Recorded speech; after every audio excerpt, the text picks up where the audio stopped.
Isang lalaki ang naghanda ng isang malaking salo-salo at marami siyang inanyayahan. Nang dumating ang oras ng handaan, inutusan niya ang kanyang alipin at ipinasabing, Halina kayo! Handa na ang lahat! ngunit sila ay nagbigay ng kanya-kanyang dahilan. Ang sabi ng una, nakabili ako ng bukid at kailangan ko itong puntahan. Kayo na sana ang bahalang magpaumanhin sa Pero ang handaron ngayon ay ang world-famous butterfly glam shanks ni Gizmo na binake sa coconut dust at nilagyan pa ng...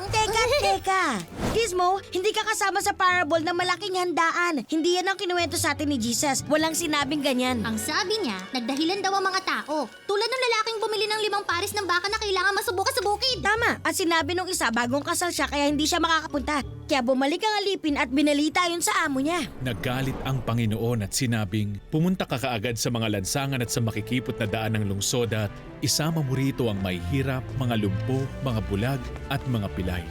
Pagkatapos sinabi ng kanyang alipin na marami pang bakanting upuan.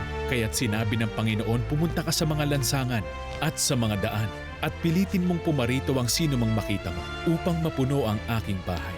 Dahil isa man sa mga unang inanyayahan ay hindi makatitikim ng aking handa.